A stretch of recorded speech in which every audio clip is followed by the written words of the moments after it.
welcome back to another edition of Top of the Dome. Today we're going to go through a couple things, but before we get into that, I have my host. You all may know him. He goes by the name of, I'm going to let him do his own introductions. How you guys doing? It's Newman Nate again. Nice to meet you guys again. And as usual, we're going to keep it tight and light. All right, we don't like to really get into a lot of political things here, but it's seeming that we're in such of a moment in time in the history of the country where some things are just going to be unavoidable, okay? It's things people hear about, they know about, they want to know about, they already know about. So we're going to touch briefly on a few topics that are semi-political. I really just say it's just the fabric of the country, if you just want to be quite frank about it. Nothing new to me, you know, nothing to write home about, no surprises here. It is what it is. So before we kick off into that, of course, we're going to get off into Cleveland Browns. Yeah. We're going to get off into the Cleveland Brown scenario that went down today with Dillion Gabriel out in London. Cleveland versus the Vikings. Not a bad game, but there is some inside issues. Outside of that, we're going to get back to a few things on Shedeur Sanders. We know Shiloh's out there trying to make the cut, trying to do his thing on the West Coast. And without further ado, let's get into it. Don't forget to like, comment, subscribe, and hit us up. Back to you. Yeah, I mean, the first things first with these Browns. Obviously, last week, they lost their starter. And so now this week, they put in Gabriel to kind of shake things up, listing him as the starter. And it's kind of offensive. We're not going to get into it. We know the deal with it being offensive towards Shedeur still being listed as third string right now. But Gabriel listed as the starter. The final was, of course, 21-17 versus the Vikings. Gabriel, I would say, didn't have the best performance at all. He's 19 for 33 on his passing. He had a total of 5 rushing yards on 2 attempts. He almost had an interception. He got batted down. And had a couple of sacks as well. So they weren't able to pull it off, obviously. But, up until this game, the defense is the only reason they've been keeping it together and getting as close as they have. But this game, the defense couldn't do everything. They still couldn't pull it off. Well, they're playing against the Vikings offense. Yeah. Teams are getting better. Season's getting deeper. Folks is getting more serious. Playoff opportunities are getting more scarce. And, yeah, you got to bring it right now. Exactly. That's just all there is to it. The deeper you get off into the season, the more the season's going to get off into you if you don't have your stuff together. Now, I kind of didn't really want to beeline into Gabriel right now. However, since we're there, he made a statement. He made a comment. Of course, they're going to interview him after the game, ask him, what are your thoughts on this, your thoughts on that. And one thing I got to say about Dillion Gabriel is he really needs to just not talk that much. Yeah, I mean, it's not doing him a favor at all, especially with his performance and everything, all the drama that happened at the beginning of the season, right?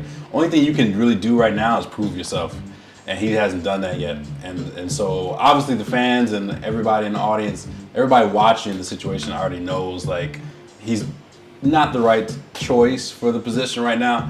And so the only thing, he's not doing any favors with his interviews. The only thing he can really do at this point is just prove himself, which he definitely didn't do this game. Now, understanding that he is the starter, so he's the face of the franchise right now. He does have to answer press questions. Yeah. But what I'm saying is he really isn't a good orator or speaker. And when I mean speaker, I'm talking about he doesn't collect thoughts well enough to really be representing anyone verbally. And so he needs to do yes and no's, keep it short, and keep it moving, seriously, until he gets a little bit better at that. Because one of the questions they asked him was, what was the takeaway? What'd you take away from this game? Et cetera, et cetera. And his answer was, well, there were no moral lessons learned. What is this kid talking about? Yeah, I think it's just stirring up unnecessary questions and drama with everything that's going on around it right now. He's not doing any favors. I'm honestly, Gabriel is the type of person, when he makes a statement, you have to go back and ask him, What did you mean? Yeah. Like, that doesn't fit the context of anything going on. Well, there wasn't any moral lessons learned. Like, what moral lessons are supposed to be learned? You're 26, 27 years old. You're a grown man. Yeah. You should know right from wrong by now. Yeah. You should know moral decision making right now. You're in a pro league. Yeah. You should know moral decision making right now. What morals is he expecting to learn out there, or what is it he's really trying to say? Anyway, we're going to get away from that. Yeah, the boy need to just zip it. Yeah, I have something on that, but maybe we should just move on to the next thing. But my thoughts. No, shoot. My thoughts on that is what he's implicating by that. Obviously, everyone knows the situation with Shedeur and how he was taught or being taught a lesson, quote unquote. And so I feel like he was kind of trying to imply that, okay, I mean, nothing. There was no lessons against me being taught. I don't know. That's my thought process on that whole thing. So I feel like it's just stirring up drama. And drama's not what you need right now. You're losing. You're 1-4. You're 1-4 for the season. And Shedeur hasn't played. So, like, the only thing you can kind of blame at this point is yourself. So that was something that was totally unnecessary in that interview. I feel like he's just stirring up more problems that he already has. For himself. Yeah, for himself. For himself, because what it does is it makes him have to go out and prove himself. Yeah, it's more pressure. Even more. It's more pressure on him. So, you know, I'm getting to the point where I'm starting to believe, you know, I don't really think Ocho is really, Ocho is not bright, but Ocho isn't. Ocho will get lost in the inner cities of a street if you just dropped him off somewhere. Yeah. He would get turned around. You know, he just doesn't think that quickly on his feet. And I'm talking about Ocho, Shannon Sharp, etc. But I'm starting to kind of agree with something Ocho said about 3.5 weeks ago when Dillion Gabriel made the first comment. And it seemed like he was really just trying to defend the boy to stay politically correct. But one of the statements he said is, do y'all really think he's really that smart to insinuate such a comment? Which it was evident to me that, yes, actually he is, and that's exactly what he's saying. But now I'm starting to believe this boy he's really not smart. He's not.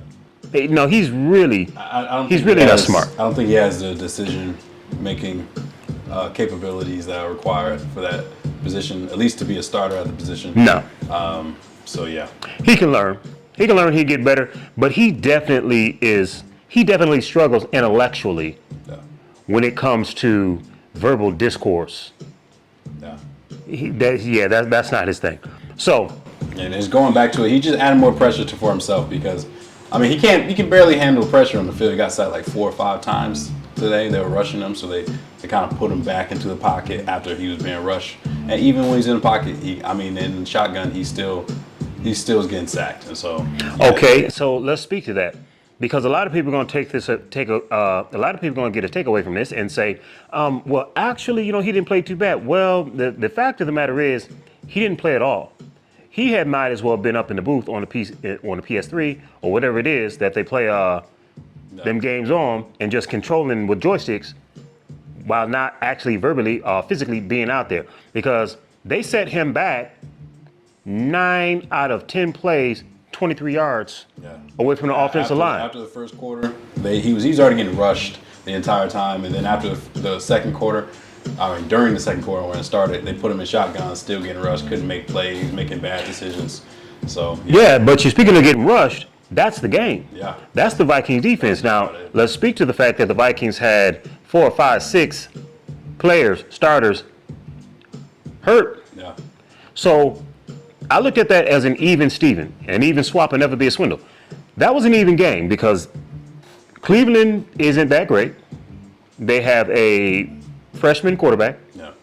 Okay, freshman, rookie, whatever you call it. They got a freshman quarterback. And then the Vikings had 4 to 6 key players, starters, on both sides of the field. Yeah. Out. So to me, that made this a really even game. And what that says is even when Cleveland is evenly matched, they can't get it done. Yeah. They can't get it done. Now, there's room for growth for Gabriel to get better when they do come against another evenly matched team. But that also says they have to play a good team with missing starters, multiple, in order to have an even matched game, and you're not going to get that in the NFL. No. Cleveland has to get better. And one thing I noticed, the players was behind him.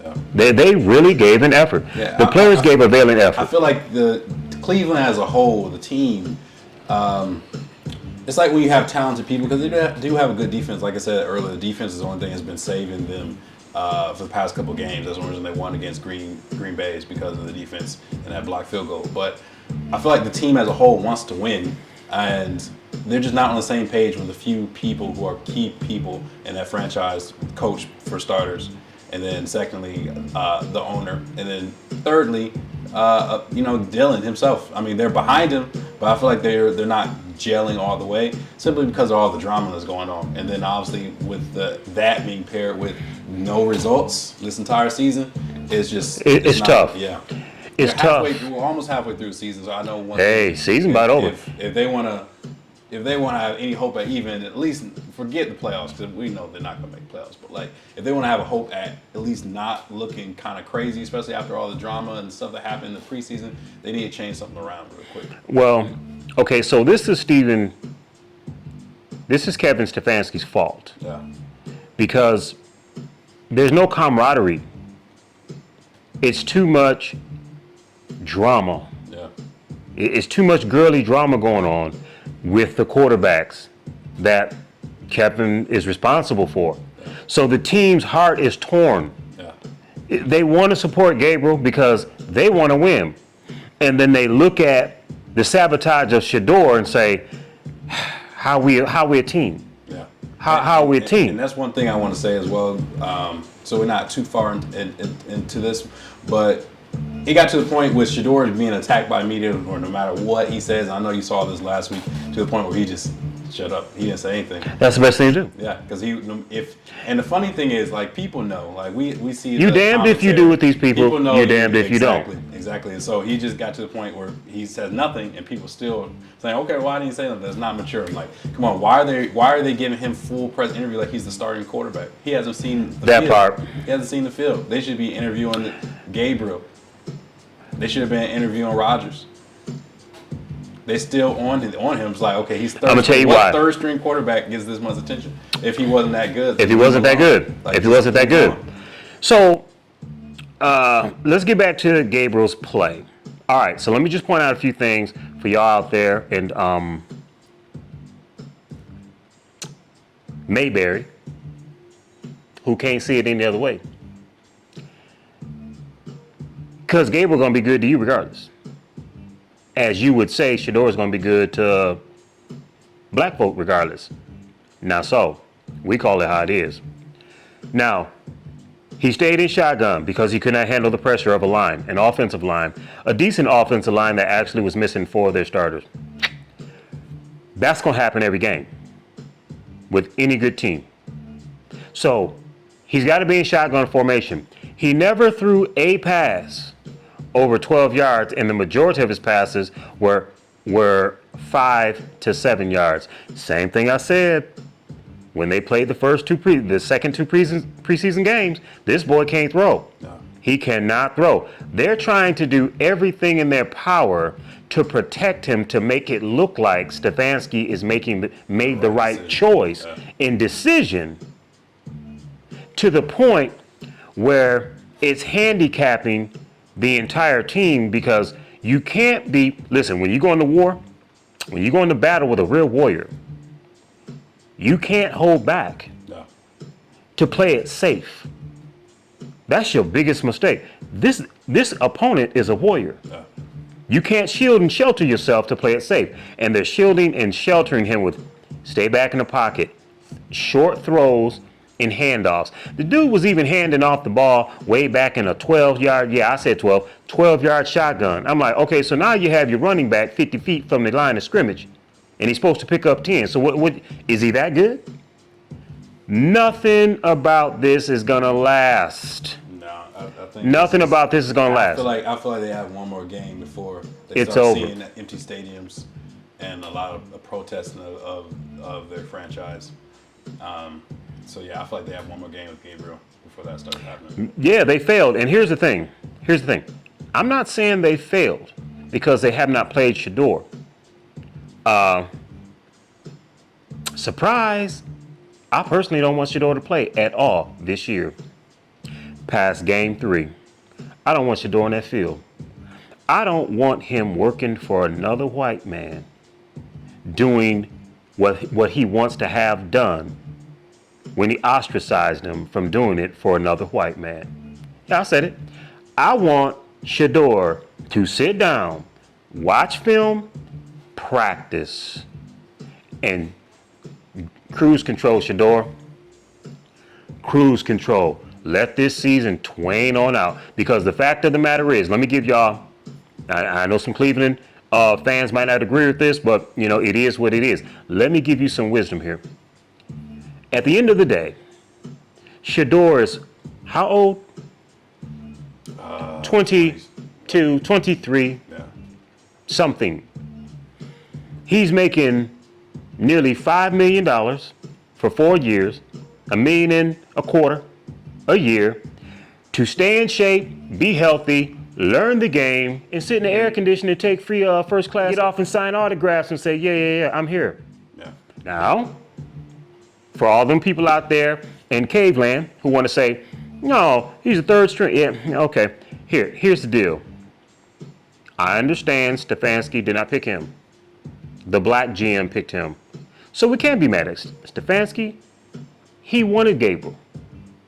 He invested in Gabriel way before he had a thought of a Shador. Nothing wrong with that.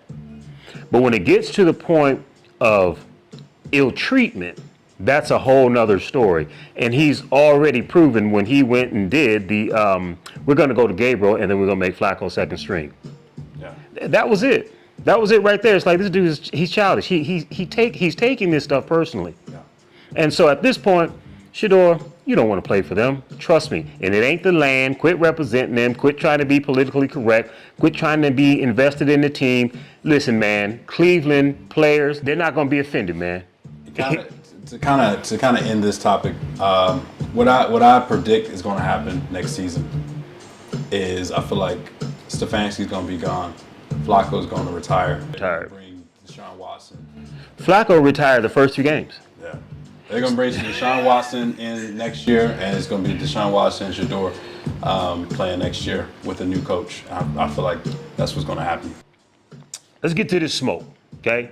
Because we still have Shiloh in the game. We still have Shador in the game, and we still behind them boys. We still rooting for them. Dion. It's okay, baby. Listen, all you got to do is change your quarterback, okay? That's all you got to do. Colorado gonna be all right. Just take that boy out. That boy got 2 left arms and 1 right eye. Just take him out. All right. Don't let these people coach shame you. We've seen what you did at Jackson State in 2 years at Colorado. They looking for any reason to erase all your good, like Bill Cosby, everybody else, and say, see, we told you he wasn't nothing, and you done already proved yourself. Yeah. Just take the boy out. Now, let's get to the smoke. Let's bring the smoke. Once again, we're going to hit y'all up with the theme song.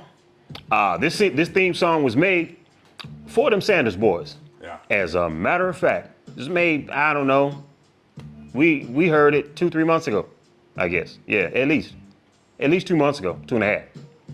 But we're going to play this theme song, and we're going to go out with that. Once again, I am your host. I didn't tell you at the beginning of the show, Coach Sweetsy. This is my co-host. Newman Nain is Numenain. You can find me on all platforms, Instagram. I don't use Facebook, but Instagram, X, all social media platforms and music platforms, so Spotify, iTunes, the whole 9 yards. All right, so that having been said, let's get to this theme music. Somebody bring my theme music. This is going out to the Shador, Shiloh, and we're not going to forget Bucky. What about me would make you think that I care about your opinion of me? God established me. Your opinion of me is not the opinion that I have of myself. You ain't make me, so you can't break me. What's going on with y'all, man? First and foremost, I believe in God. It is what it is. What now? Music. I'm just saying. It is what it is.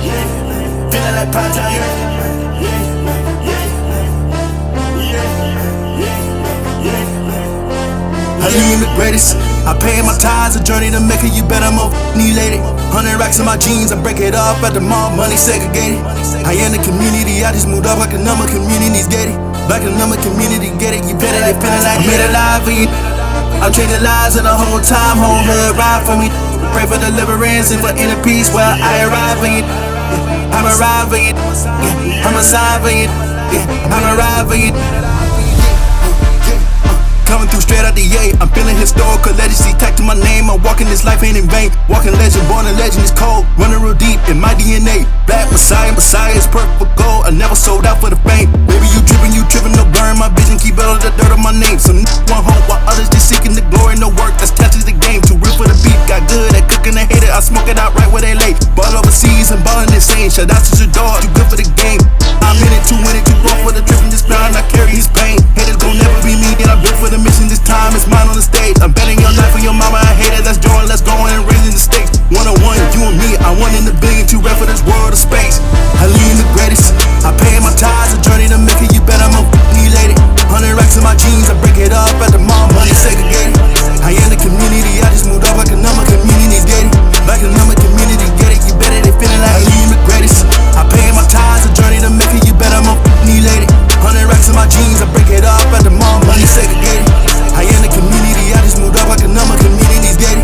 Like a number, community get it, you better, they feeling like 3, 4, 5, I can't be jacked, but they still gon' come. 12 be police and he one of them. Can't be blindsided by Uncle Tom. Game time, season begun. Pull up in Vegas, I'm raiding them. When I get to them, who's saving them? If I'm out the picture, who taking them?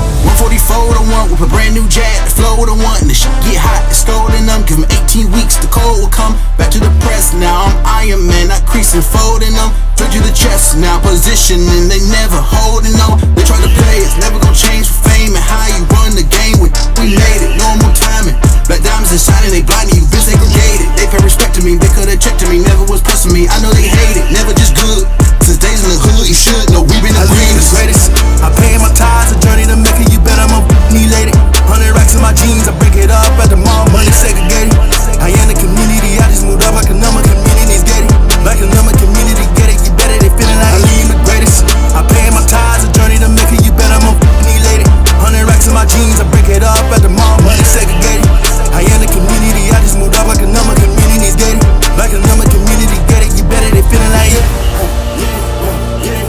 Feeling like prime time, yeah. Feeling like prime time, yeah.